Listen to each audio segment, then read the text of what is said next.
அனைத்து நல்லவங்களுக்கும் வணக்கம். இது ரவிக்குமாரின் அரசியல் உண்மைகள். இன்றைய அரசியல் உண்மைகளில் நிறைய விஷயங்கள், குறிப்பாக மோடி அவர்களுக்கும் ராகுல் காந்தி அவர்களுக்கும் அந்த நேரடி யுத்தங்கள் இருக்குல்ல, வேறு லெவலில் இருக்கிறது. இங்கே ஒரு அட்டாக், அங்கே ஒரு அட்டாக்ன்ற மாதிரி பெரிய அட்டாக் நடந்து கொண்டிருக்கிறது. நம்ம நிறைய தகவலை ரொம்ப பரபரப்பாக பார்க்க போகிறதுக்கு முன்னாடி ஒரு விஷயத்தை பேசிட்டு போயிடலாம். ஜான்சன் அண்ட் ஜான்சன் அந்த பேபி பவுடர் இருக்கு இல்லையா, அது நிறைய புற்றுநோயை உருவாக்குறாங்க அப்படின்ற மாதிரியான கேஸை ஃபைல் பண்ணியிருந்தாங்க. அதற்கான தீர்ப்பு இங்கே இல்லை, சேம் இங்கிலாண்டில் தான் ஃபைல் பண்ணியிருந்தாங்க அந்த கேஸு. பட் ஓவராலாக எங்கெல்லாம் பாதிக்கப்படுறாங்களோ பாதிக்கப்பட்ட நபர்களுக்கு மொத்தமாக 5.42 கோடி ரூபாயை நான் செலுத்த முன் வரேன் அப்படின்னு சொல்லியிருக்காங்க. எவ்வளோ? 5.42 கோடி அளவுக்கு நாங்கள் செலுத்துகிறோம் அப்படின்ற மாதிரி சொல்லியிருக்காங்க. அந்த பாதிக்கப்பட்ட நபர்களை எப்படி கண்டுபிடிப்பாங்கன்னு தெரியல. நான் கூட சின்ன வயசில் அப்பப்போ நான் குழந்தையாக இருக்கும்போது இந்த பவுடர் அடித்தாங்க ஐயா, நான் கூட ஒரு அப்ளிகேஷனை போட்டு வச்சிடுறேன். என்ன 5.42 கோடி அப்படின்னா நிச்சயம் பவுடர் அடிக்கிறவங்க எல்லாத்துக்கும் கிடைச்சிடும்னு நினைக்கிறேன் நான். எதற்கும் நீங்களும் கொஞ்சம் வெப்சைட்டில் போய் சர்ச் பண்ணி ஒரு அப்ளிகேஷனை போட்டு வைங்க. நீங்களும் சின்ன வயசில் Johnson and Johnson baby powder போட்டிருப்பீங்க தானே, பார்த்து கொஞ்சம் உஷாராக இருந்துக்கோங்க. நம்மளும் வசூல் பண்ணுற வேலையில் பார்த்துடலாம். நம்ம இன்னும் நிறைய தகவல்களை பேச வேண்டியது இருக்கிறது. சும்மா ஒரு ஜாலிக்காக இந்த சம்பவத்தை சொன்னேன் நான். ஸோ வீடியோவில் பொறுத்தமே நீங்கள் நம்ம சேனல் சப்ஸ்கிரைப் பண்ணலாம், சப்ஸ்கிரைப் பண்ணிட்டு வாங்க. மறக்காமல் பெல் பட்டன் கிளிக் பண்ணி ஆல் ஆப்ஷன்ஸ் கொடுங்க. வீடியோ கொடுக்கலாம்.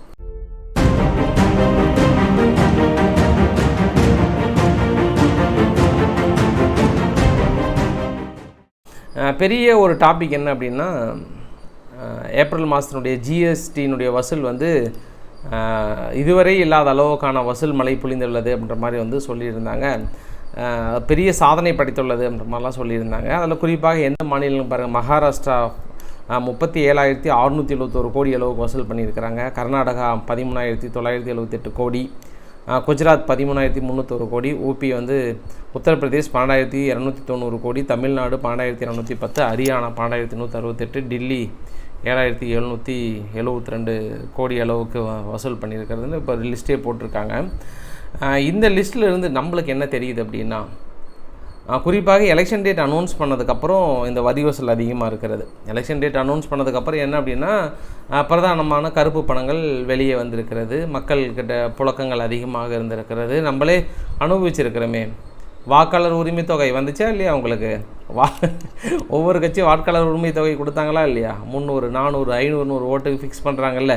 அது இல்லாமல் வேட்பாளர் கூட போகிறதுக்கு செலவு, ஒவ்வொரு இடத்துலையும் கூட்டத்தை கூட்டும் போது வரக்கூடிய செலவு, அந்த ஸ்டேஜ் போகிறதுக்கு செலவு, இது எல்லா பணமும் வெளியே வருதா இல்லையா?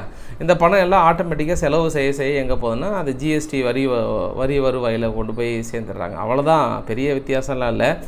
ஆக மொத்தம் ஒரு விஷயம் நம்மளுக்கு கிளியராக புரியுதுங்க. என்ன அப்படின்னா, இந்த கருப்பு பணத்தை கொண்டு வரதுக்கு நீங்கள் பெரிய நடவடிக்கைகள்லாம் எடுக்க வேண்டாம், பெருசாலாம் பண்ண வேண்டாம். வருஷத்துக்கு ஒரு தடவை இல்லைனா 2 வருஷத்துக்கு ஒரு தடவை எலெக்ஷன் வச்சிங்கன்னாவே போதும், கருப்பு பணங்கள் தானாக வெளியே வரும் இல்லையா? எவ்வளோ கிளியராக தெரியுது. இதை விட்டு நம்ம பெருசாக முயற்சி பண்ணிவிட்டு அங்கே கருப்பு பணம் இருக்கிறது, இங்கே கருப்பு பணம் இருக்கிறது, அதை வெளியே கொண்டு வர முடியலாம், ஒன்றுமே வேண்டாம். 2 வருஷத்துக்கு ஒரு தேர்தலை மட்டும் வைங்க, ஆட்டோமேட்டிக்காக கருப்பு பணம் எப்படி வருது, அரசாங்கத்துக்கு எந்த அளவுக்கு வரி வசூல் அப்படின்றதும் பாருங்கள். இன்னும் வருஷத்துக்கு ஒரு தடவை வச்சுட்டிங்கன்னா இன்னும் சிறப்பாக இருக்கும், பேஸாக இருக்கும். ஆளுகின்ற ஆட்சியாளர்கள் பயங்கர கஷ்டமாயிடுவாங்க. ஸோ பார்க்கலாம். ஆனால் இந்த விஷயம் கிளியராக புரியுது. நிறைய வண்டி யூஸ் பண்ணுறாங்க, பெட்ரோல் அதிகமாக போட்டிருப்பாங்க, பெட்ரோல் டீசல். ஒரு வேட்பாளர் கூட குறைஞ்சது 20 கார் 30 கார் ரெகுலராக போயிட்டே இருந்தது. இந்த மாதிரியான சூழ்நிலைகளில் வரி வசூல் அதிகமாக இருக்கிறது. நம்ம தமிழ்நாடு தான் ஏன் ரொம்ப கம்மியாக வந்திருக்கு அப்படின்னா, நம்ம சீக்கிரமாக முடிச்சுக்கிட்டாங்க. கட்ட இதிலே மாட்டிக்கிச்சு நம்மளுது. ஆனால் அங்கே உத்தரப்பிரதேசம் மீதி தொகுதியெலாம் அப்படிலாம் இல்லைல்ல.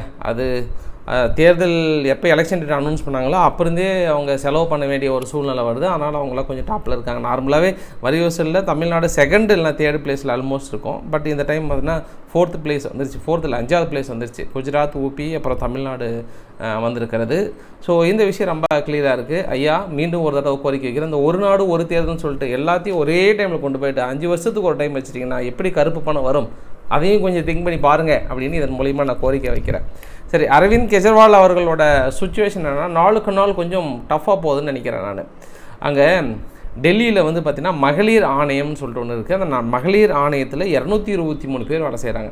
எவ்வளோ? 223 பேர் பணி நியமனம் பண்ணியிருக்காங்க. அந்த 223 பேர் எப்படி எடுத்தீங்க ஆள் அப்படின்னா, எக்ஸாம் ஏதாவது வச்சிங்களா? இல்லை. வேறு ஏதாவது பண்ணிங்களா? இல்லை. எல்லாமே பணத்தை வாங்கிட்டு தான் போட்டிருக்காங்க அப்படின்ற ஒரு குற்றச்சாட்டின் அடிப்படையில் 2016ஆம் ஆண்டில் இவங்கள செலக்ட் பண்ணியிருக்காங்க. பல்வேறு விதிமுறைகளை மீறி இவங்க செலக்ட் பண்ணியிருக்காங்கன்னு இருக்காங்க. குறிப்பாக அந்த மகளிர் ஆணையத்தினுடைய தலைவி சுவாதி மாலிவால் அவங்க தான் இப்போ 2024 ஆம் ஆத்மா சார்பாக வந்து ஒரு எப்படின்னா மாநிலங்களவை உறுப்பினர்கள் தேர்ந்தெடுப்பாங்கள்ல, அதில் தேர்ந்தெடுத்தாங்க. அதுக்கான பரிசுன்ற மாதிரி வந்து சொல்லியிருந்தாங்க. பட் இப்போ என்ன அப்படின்னா அந்த 223 பேருமே வந்து கேன்சல் பண்ணியிருக்காங்க. இதில் அடிஷ்னல் தகவல் இன்னொன்று சொல்கிறேன். இதே மாதிரி தான் 2014 அங்கே எங்கே வெஸ்ட் பெங்காலில் ஆசிரியர் நியமன பணிகள் பெரிய அளவுக்கு முறைகேடு நடந்திருக்கிறது அப்படின்னு சொல்லிட்டு குஜராத்தில் இருக்கக்கூடிய உயர்நீதிமன்றம் என்ன பண்ணாங்கன்னா டோட்டலாக கேன்சல் பண்ணிவிட்டு இன்னும் ஒரு மாதத்துக்குள்ளே வட்டியோட பணத்தை திருப்பி கொடுங்கன்னு சொன்னாங்கல்ல, அதை உச்சநீதிமன்றத்தில் போயிட்டு தடை வாங்கிட்டாங்க. தடை வாங்குறது இல்லாமல் இந்த தேர்வு முறையை பொறுத்த வரைக்கும் எத்தனை பேர் எழுதி உள்ளே போனாங்க, எத்தனை பேர் பணம் கொடுத்து வாங்கினாங்க, ஒரு கிளாரிட்டி இல்லை. கிளாரிட்டி இல்லாதனால எல்லாத்தையும் நம்ம தண்டிக்க முடியாது. இதில் இன்னும் கொஞ்சம் தெளிவான விசாரணைகள் மேற்கொள்ளப்பட வேண்டும். அதனால் இப்போதைக்கு நாங்கள் அதை தடை விதிக்கிறோம் அப்படின்னா அதை இப்போதைக்கு ஹோல்டு பண்ணுறாங்க. உச்சநீதிமன்றத்திட்ட போய் தடை வாங்கிட்டாங்க. அதனால் வேலைக்கு மறுபடியும் அந்த 2014 நீக்கினாங்க இல்லையா வெஸ்ட் பெங்காலில், அவங்க திரும்பியும் போயிடுவாங்கன்ற மாதிரி வந்து சொல்லியிருக்காங்க. குறிப்பாக கபில் சிபில் அவர்கள் வந்து தேர்தல் ஆணையத்தின் மீது நேரடியான ஒரு குற்றச்சாட்டை வச்சுருக்காங்க. உச்சநீதிமன்றம் ஒரு விசாரணையை மேற்கொள்கிறாங்க, இவிஎம் மிஷின் மேலே எங்களுக்கு நம்பிக்கை இல்லை அப்படின்னு சொல்லிட்டு நாங்கள் வழக்குகள் பதிவு பண்ணும்போது எங்கள் நம்பகத்தன்மையை வந்து நீங்கள் பரிசோதிக்க வேண்டாம், மின்னணு வாக்கு இயந்திரத்தில் தீர்ப்பளிக்கும் போது தேர்தல் ஆணையம் மீது குடிமக்கள் நம்பிக்கை கொண்டிருக்க வேண்டும் என கூறியது. ஆனால் 11 நாளுக்கு அப்புறம் தேர்தல் முடிஞ்சு 11 நாளுக்கு அப்புறம் தான் வந்து எக்ஸாக்டாக எவ்வளோ ஓட்டுப்பதி எவ்வளோ பர்சன்டேஜ் பண்ணாங்கன்றதே வெளியிடுறீங்க அப்படின்னா அது குளறுபடி எங்கே இருக்குது அப்படின்றத நீங்களே கண்டுபிடிங்க. தேர்தல் ஆணையம் ஸ்லோவாக இருக்கலாம், அதுக்குன்னு இவ்வளோ ஸ்லோவா, அதுவும் பர்டிகுலராக எவ்வளோ ஓட்டுப்பதிவு வந்திருக்கிறது அந்த மாதிரியான தகவல் ஏதாவது கொடுத்தாங்களான்னா அது கொடுக்கல. இப்போ தருமபுரியிலே எவ்வளோ ஓட்டுப்பதிவு நடந்தது எல்லாத்தையும் சேர்ந்து, இப்போ மற்ற பகுதியை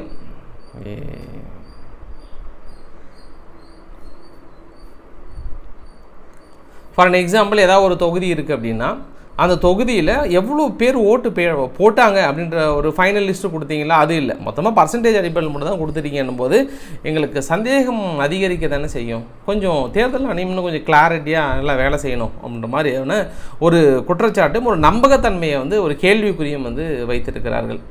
தேர்தல் ஆணையத்தின் நம்பகத்தன்மை அப்படின்னும் போது இன்னொரு விஷயம் கூட நடந்திருக்கிறது. குறிப்பாக சந்திரசேகர் ராவ் அவர்கள் வந்து காங்கிரஸை பற்றி ரொம்ப ஒரு சில கீழ்த்தரமான கமெண்ட்லாம் வந்து சொல்லியிருந்தாராம் ஒரு கூட்டத்தில். அதனால் அவருடைய பேச்சுக்கு எதிர்ப்பு தெரிவித்து அடுத்த 48 மணி நேரம் நீங்கள் பேசக்கூடாது அப்படின்ற மாதிரியான தடையும் விதிச்சிருந்தாங்க. ஏற்கனவே அவங்க பொண்ணு கவிதா அவர்கள் அங்கே ஜெயிலில் இருக்காங்க. அடுத்து இவரையும் 48 மணி நேரம் தடை விதிச்சுன்னா வேறு யார் தான் பேசுவாங்க அந்த கட்சி சார்பாக? என்ன பண்ணுறது? இப்படி தேர்தல் ஆணையம் வந்து பெரிய அளவுக்கான நெருடல்கள் கொடுத்துருக்காங்க. அவரு தான் கொஞ்சம் பொறுப்புணர்ந்து ஏன் காங்கிரஸை ரொம்ப கீழ்த்தரமாக இறங்கி பேசியிருக்கிறான்ற மாதிரியான குற்றச்சாட்டை பதிவு பண்ணாங்க. சரி, அதை விட பிரசாந்த் பூஷன் அவர்கள் தொடர்ந்து நிறைய தமிழக ஊடகங்களில் கூட நிறைய ஊடகங்கள் நான் பார்த்தேன், நான் சமூக வலைதளங்களில் கூட பார்த்தேன். அந்த கோவிட் தடுப்பூசி நம்ம போட்டோம்ல, தடுப்பூசி போடும்போது மோடி அவர்களோட ஃபோட்டோ இருந்தது. பட் இப்போ இல்லை. அதை குறிப்பாக லண்டன் கோர்ட்டில் தீர்ப்பு வந்ததுக்கப்புறம் மனுஷன் தூக்கிட்டாங்க அப்படின்ற மாதிரியான இதெல்லாம் போட்டிருந்தாங்க. அதுக்கு இந்து பத்திரிகையே சொல்லியிருந்தாங்க. ஆக்சுவலாக இது அதுக்கு முன்னாடி நடந்த எலெக்ஷன் அப்படின்னா மாநில எலெக்ஷன்லாம் என்ன பண்ணாங்கன்னா மோடியோட ஃபோட்டோவை தூக்கணும்னு சொல்லிட்டு எதிர்க்கட்சிகள்லாம் கம்ப்ளைண்ட் பண்ணதுனால அதை அப்பயே தூக்கிட்டாங்க. அது இல்லாமல் இப்போ எம்பி எலெக்ஷன் நடக்கிறதுனால தேர்தல் நடத்தை விதிமுறைகளை மீறி அவரோட ஃபோட்டோ இருக்கக்கூடாதுன்றதுனால தூக்கிட்டாங்க அப்படின்ற மாதிரி இதை இந்து பத்திரிகை சொல்லியிருந்தாங்க.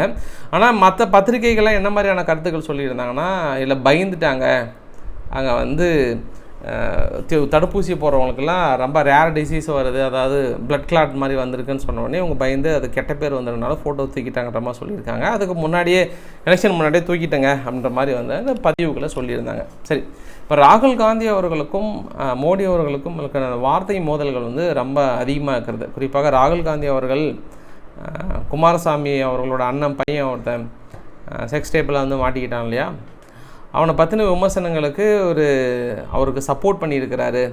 இவர் வந்து அவர் மீது நடவடிக்கை எடுக்கிறது பதில் இவர் தான் நாட்டை வந்து அனுப்பி வச்சிருக்கிறாரு. ஒரு குற்றவாளிக்கு இந்த அளவுக்கான சலுகைகளை வந்து வாரி வழங்குறது அப்படின்னா வெக்கப்பட வேண்டும், எண்ணி வேதனைப்பட வேண்டும் அப்படின்னு நேரடியான ஒரு குற்றச்சாட்டு மோடி அவர்கள் மீது வைக்கிறாங்க. மோடி அவர்கள் என்ன சொல்லியிருக்கிறாருன்னா, காங்கிரஸ் கட்சி வந்து இங்கே வீழ்ச்சி அடைந்து வருகிறது, ஆனால் அங்கே பாகிஸ்தானியர்கள் வந்து அழுந்து கொண்டிருக்கிறாங்க, ஏன்னா காங்கிரஸ் வளரணும்னு நினைக்கிறாங்க அவங்க. காங்கிரஸினுடைய இளவரசர் ராகுல் காந்தி வந்து இந்தியாவின் பிரதமராக பாகிஸ்தான் தலைவர்கள் விரும்புகிறார்கள். ஸோ காங்கிரஸ் கட்சி வந்து பாகிஸ்தானை பின்பற்றுவதாக இருந்தது அப்படின்ற மாதிரி, அதாவது பாகிஸ்தானில் இருக்கிற மக்கள் வந்து காங்கிரஸ் வரணும்னு விரும்புகிறாங்க அப்படின்னும் போதே தெளிவாக தெரியுது நாடு எந்த விதமான பாதை கொண்டு சொல்ல போகிறதுன்ற மாதிரி. லவ் ஜிகாத், நில ஜிகாத், இப்போ வந்து ஓட்டு ஜிகாத். ஓட்டு ஜிகாத் அப்படின்னா ஓட்டுக்காக இந்த அளவுக்கு பண்ணிகிட்டு இருக்காங்க, பாகிஸ்தான் வந்து எங்கள் ஜிகாத் அடிப்படையில் ஜெயிக்கணும்னு நினைக்கிறாங்கன்ற மாதிரி சொல்லியிருக்காங்க. இந்த இளவரசரை பிரதமராக பாகிஸ்தான் விரும்புகிறது அப்படின்ற ஒரு குற்றச்சாட்டை நேரடியாக வந்து சொல்லியிருக்கிறாங்க. இந்த குற்றச்சாட்டெல்லாம் ஒரு பக்கம் இருந்தாலும் இந்த பெரிய எதிர்பார்ப்பு என்ன அப்படின்னா, உத்தரப்பிரதேசத்தில் அமுதி அப்புறம் வந்து ரேபரேலி இந்த 2 தொகுதியிலும் வேட்பாளர் அனௌன்ஸ் பண்ணாமல் இருந்தாங்க. ஒரு வழியாக இன்று பிஜேபி அனௌன்ஸ் பண்ணிட்டாங்க. ஏன்னா நாளைக்கு லாஸ்ட் டேட் அப்ளை பண்ணுறது, அதாவது அப்ளிகேஷன் அப்ளை பண்ணுறது, வேட்பாளர் அப்ளை பண்ணுறது லாஸ்ட் டேட்டு நாளைக்கு. ஆனால் இன்னுமே அனௌன்ஸ் பண்ணாமல் இருக்காங்க உத்தரப்பிரதேசில். காங்கிரஸ் கேட்டால் என்னன்றாங்க, இது வந்து ஒரு வகையான டெக்னிக் அப்படின்றாங்க. கடைசி நேரத்தில் யாருன்னே தெரியாமல் திடீர்னு ஒரு சர்ப்ரைஸ், இந்த திடீர் சர்ப்ரைஸில் நிறைய வெற்றி பெறுவதற்கு வாய்ப்பு இருக்குது அப்படின்னு அவங்களே புகழ்ந்து சொல்லியிருக்காங்க. யாரும் காங்கிரஸ் தரப்பிலே இந்த திடீர் சர்ப்ரைஸ் வந்து புகழ்ந்து சொல்லியிருக்காங்க. ஆக்சுவலாக இது திடீர் சர்ப்ரைஸா, இல்லை வேறு யாரும் போட்டியிட வரலையா, இல்லை ராகுல் காந்தி ப்ரெஷர் பண்ணி அவள் தான் நிற்க வைக்கணும்னு சொல்கிறாங்களா, இது எல்லாமே பெரிய ஒரு கேள்விக்குறியாக இருக்கிறது. ஏற்கனவே வயநாடு தொகுதியில் நின்று அவர் வந்துட்டாரு, எலெக்ஷன் முடிஞ்சது. மறுபடியும் இங்கே ரேபரில் நின்று அமுதி தகுதியில் வேறு ஏதாவது ரொம்ப இதாக நினைக்கிறாங்களா, அது என்னன்னு தெரியல. பட் நாளைக்கு லாஸ்ட் டேட்டு, ஐயா கொஞ்சம் ஸ்பீடாக இருங்க, லாஸ்ட் டேட்டு முடிஞ்சதுக்கப்புறம் அனௌன்ஸ் பண்ணிடாதீங்க, அப்புறம் வந்து எலெக்ஷன் கமிஷன் மேல் நம்பிக்கை இல்லை, அது இல்லைன்னு சொல்லிடாதீங்க, கொஞ்சம் சீக்கிரமாக. மேபி இந்த வீடியோ வெளியே வரும்போது அனௌன்ஸ் பண்ணதுக்கான வாய்ப்புகள் இருக்குது. பட் பிஜேபி வந்து அனௌன்ஸ் பண்ணிட்டாங்க. இந்த டைமில் வந்து அந்த கேண்டிடேட்டோட நேமையும் நீங்கள் கீழே பார்த்துக்கோங்க, நான் டிஸ்பிளேயில் கூட போடுறேன் நான். சரிங்க, சென்னையில் அப்படின்னும் போது ஒரு பெரிய விஷயமா பேசினேன் என்னென்னா, போதைப் பொருளான அந்த மெத்தாபிட்டமைன் அப்படின்றது சென்னையில் திடீர்னு ஒரு தேர்தல் வேட்டையில் ஈடுபட்டிருக்காங்க. 2 பேர் கைது பண்ணியிருக்காங்க. ஒன்று வந்து ராகுல், இன்னொன்று வந்து காதர் மைதீன். இந்த ராகுல் காதர் மைதீன் பேர் கைது பண்ணி விசாரணை பண்ணுறாங்க. இதில் ஒருத்தர் யார் அப்படின்னா, ஏடிஎம்கேவுடைய ஜெயக்குமார் இருக்கிறார் இல்லையா, அவருடைய சொந்தக்காரர் அப்படின்னு இன்று சன் டிவியிலேருந்து எல்லா டிவியிலும் ஒரு ஃப்ளாஷ் நியூஸாக போட்டுட்டு இருந்தாங்க. ஒரு சின்ன சான்ஸ் கிடைச்சாவே நீங்கள் எப்படி பயன்படுத்துகிறீங்க? அவர் ஜெயக்குமார் அவர்கள் சொந்தக்காரனா, அது 1 வீட்டு 3ஆம் வீட்டு 4ஆம் வீட்டு 5ஆம் வீட்டு சொந்தக்காரா அப்படின்றது தெரியல. அப்படின்னும்போது நீங்கள் உங்கள் ஊடகங்கள் இந்த அளவுக்கு போதைப் பொருள் ஜெயக்குமார் உறவினர் ஒருத்தர் வச்சுருந்தாருன்றதை பெரிய அளவுக்கு போட்டிருக்கீங்க. இவர் உறவினர்னா அவர் எந்த சொந்தக்காரங்க ரொம்ப க்ளோஸ் ரிலேஷன்ஷிப்பில் இருக்கிறாங்க, சொந்தக்காரன் தான் முதல்ல ஓட்டே போட மாட்டாங்க. முதல்ல அவர் ஏடிஎம்கேவில் இருக்கிறாரா அப்படின்றது இன்னொரு கேள்வியாக இருக்கும். ஒன்று. இரண்டாவது என்னென்னா, எங்கே 4ஆம் வீட்டு சொந்தக்காரரே இந்த அளவுக்கு உரிமை கொண்டாடி ஜெயக்குமாரோட உறவினர்கள் போடும்போது, அங்கே ஏன் திமுகனுடைய அயலக அணி துணை செயலாளர் போது ஏன் போடாமல் இருப்பாங்க? அந்த ஆங்கிளில் நான் பார்க்குறேன். நான் இதை நீங்கள் எப்படி போடும்போது அவங்கள அதனால தான் அதை ஊடகங்கள் பெரிய அளவுக்கு பேசியிருக்காங்கன்றது இப்போ எனக்கு புரிஞ்சிருக்கிறது. சரி, அதாவது மார்ச் 7ஆம் தேதி இப்போ 3ஆம் கட்ட தேர்தல் வருதுங்க. இந்த 3ஆம் கட்ட தேர்தலில் மொத்த லிஸ்ட்டை பாருங்கள். மொத்த கேண்டிடேட் 1352 கேண்டிடேட்டு. இதில் 172 பேர், அதாவது சீரியஸ் கிரிமினல் கேஸில் இருக்கிறாங்க. அதில் அந்த டாப்பில் இருக்கிறது யாருன்னா, காங்கிரஸ் 38% வந்து கிரிமினல் கேஸுக்கு அதிகமான சீட்டு கொடுத்துருக்காங்க. பிஜேபி 22%. ஆக்சுவலாக இதில் 273 வந்து பிஜேபி போட்டிடுறாங்க. காங்கிரஸ் பார்த்திங்கன்னா அதில் பாதி கூட வரல, 150 பக்கம் கூட வரல. பட் ஆனால் அவங்களதில் 150லேயே அவ்வளோன்னும் போது பெரிய விஷயம். அடுத்தது பார்த்தீங்கன்னா பிஜேபி, அடுத்தது வந்து சமாஜ்வாதி பார்ட்டி, அடுத்தது மீதெல்லாம் சின்ன சின்ன கட்சிகள்லாம் இருக்கிறது. இதில் குறிப்பு என்ன தெரியுமா, 2 கேண்டிடேட்டு ரேப் சார்ஜஸ் வந்து ஃபைல் பண்ணியிருக்கிறாங்க. ஐபிசி செக்ஷன் 376 ஃபைல் பண்ணியிருக்கிறாங்க. ரேப் செக்ஷனில் ஃபைல் பண்ண 2 பேர்த்துக்கு வந்து சீட்டு கொடுத்துருக்காங்க. 5 கேண்டிடேட் வந்து ரிலேட்டட் டு மர்டர், அதாவது கொலை வழக்கில் நேரடி தொடர்புடையவர் அப்படின்ற 5 கேண்டிடேட்டுக்கு வந்து சீட்டு கொடுத்துருக்காங்க. 24 கேண்டிடேட் வந்து அட்டெம்ப்ட் மர்டருக்கு கொடுத்துருக்காங்க. 7 கேண்டிடேட் வந்து கன்விக்ட் கேஸு கன்விக்ட் பண்ண குற்றவாளிக்கு வந்து 7 பேர்த்துக்கு கொடுத்துருக்காங்க. 17 கேண்டிடேட்டுக்கு வந்து ஹேட் ஸ்பீச். அது பிரச்சனை இல்லை, அது நார்மலாக ஹேட் ஸ்பீச்ன்றது எதிர்க்கட்சிகளால் சும்மா போடுவாங்க. பட் இது பெரிய அளவுக்கு பேசப்படுது. ஒரு ரேப் கேண்டிடேட்டுக்கு வந்து கொடுத்துருக்காங்க. பட் ஆனால் ஊடகங்கள் அதில் எந்த கட்சி சார்பாக கொடுத்தாங்க அப்படின்றத வந்து வெளிப்படுத்தலை. மேபி நாளைக்கு வெளிப்படுத்துகிறாங்கன்னா நான் உங்களுக்கு வெளிப்படுத்துகிறேன். அதே போல் குஜராத்தில் என்ன அப்படின்னா, அந்த ராஜ்புத் சமூகத்தினர் பெரிய அளவுக்கு பிஜேபிக்கு எதிராக போராட்டம்லாம் பண்ணி கடைசியில் பெருசாக அவங்களுக்கு எதிராக திரும்பிட்டாங்க, அதனால் மண்ணு தின்ன போகிறாங்கன்ற மாதிரிலாம் பெரிய விமர்சனங்கள் வந்தாங்க. ஆனால் அந்த ராஜ்புத்தோட ஃபேமிலியோட ஒரு பர்சன், ரொம்ப முக்கியமாக இந்த நபர், அவர் என்ன பண்ணியிருக்கிறாருன்னா, இன்று நாங்கள் குஜராத்தில் வந்து மோடி அவர்களுக்கு சப்போர்ட் பண்ணுறோம். I feel very sad for ராகுல் காந்தி நினச்சி நான் சேட் ரொம்ப ஃபீல் பண்ணுறேன். ஏன்னா prime minister of the country வந்து ஓல்டு பார்ட்டியை வந்து டோட்டலாக டெஸ்ட்ராய் பண்ணிட்டாரு, எங்களுக்கு பிடிக்கல, அதனால் நாங்கள் பிஜேபி சப்போர்ட் பண்ணுறன்ற மாதிரி வந்து சொல்லியிருக்காங்க. அதே போல் அமித்ஷா வந்து பேசாத ஒரு வீடியோவை பேசின மாதிரி தெலுங்கானாவுடைய முதல்வர் ரேவந்த் ரெட்டி அவர்கள் வெளியிட்டாங்க இல்லையா. அது குறிப்பாக அவர் கீழே இருந்த ஐடி பிரிவியஸ் அந்த காங்கிரஸுடைய தலைவர்கள் மீதி எல்லாமே வந்து கொஞ்சம் அரெஸ்ட் பண்ணியிருக்காங்களாம். ஏற்கனவே ரேவந்த் ரெட்டி அவர்களுக்கு சம்மன் அனுப்பியிருக்காங்க. அது எலெக்ஷன் சமயத்தில் இது மாதிரியான ஃபேக் வீடியோ, எடிட்டட் வீடியோ வந்து சோஷியல் மீடியாவில் போடக்கூடாதுன்ற சட்டத்தையும் மீறி நீங்கள் போட்டிருக்காங்க. அதனால் 5 காங்கிரஸினுடைய leader and member of social மீடியாவில் டீம் வந்து ஹைதராபாத்தில் போயிட்டு அரெஸ்ட் பண்ணியிருக்கிறாங்க, டெல்லியோட டீம் அப்படின்னு சொல்லப்படுகிறது. ஏற்கனவே சொல்லியிருக்கிறாரு ரேவந்த் ரெட்டி அவர்கள், இந்த மாதிரி நீங்கள் எனக்கு சம்மன் அனுப்பி வேறு ஏதாவது நீங்கள் கைது நடவடிக்கை பண்ணிங்க அப்படின்னா, நீங்கள் 1 பண்ணிங்கன்னா நான் 100 பண்ணுவேன், 100 பேர்த்த வந்து அரெஸ்ட் பண்ணுவேன், கொஞ்சம் கேர்ஃபுல்லாக இருந்துக்கோங்க, ஆட்சி எங்கிட்ட இருக்குன்ற மாதிரி வந்து ஏற்கனவே ஒரு மிரட்டலை எடுத்திருந்தார். ஸோ அதே போல் மணிப்பூரில் என்ன ஆச்சு அப்படின்னா, நேற்று மிகப்பெரிய ஒரு சம்பவம். நேற்று அப்படின்னா கரெக்டாக இன்று அதிகாலையில் ஒரு துப்பாக்கி ஏந்திய நபர்கள் என்ன பண்ணியிருக்காங்க, 20 லட்சம் ரூபாய் பேங்க்குள்ளே தைரியமாக போயிட்டு கொள்ளையடிச்சு 2 மணி நேரம் ஆயுதம் தாங்கிய மர்ம நபர்கள் நுழைந்து உள்ள டீல்லாம் பேசிட்டு அதுக்கப்புறம் கொள்ளையடிச்சு போயிருக்காங்கன்னா எந்த அளவுக்கு தைரியமாக இருக்காங்க. தீவிரவாத செயல்கள் அப்படின்றது வருத்தம் அளிக்கக்கூடிய செயல். இன்னும் மணிப்பூர் கட்டுப்பாட்டுக்கு வராமல் இன்னும் இந்த பிரிவினைவாதிகள் அவங்க கட்டுப்பாட்டில் இருக்கிறதா, ஆளுகின்ற அரசாங்கம் என்ன செய்து கொண்டிருக்கிறதுன்ற ஒரு கேள்விக்குறியும் இருந்து கொண்டு தான் இருக்கிறது. ஸோ இன்றைக்கு ஒரு அளவுக்கான தகவலை கவர் பண்ண நினைக்கிறேன். பிடிச்சிருந்தால் லைக் பண்ணுங்கள், ஃப்ரெண்ட்ஸை ஷேர் பண்ணுங்கள், சப்ஸ்கிரைப் பண்ணுங்கள். விக்மார் செல் உண்மையில் நன்றி, வணக்கம்.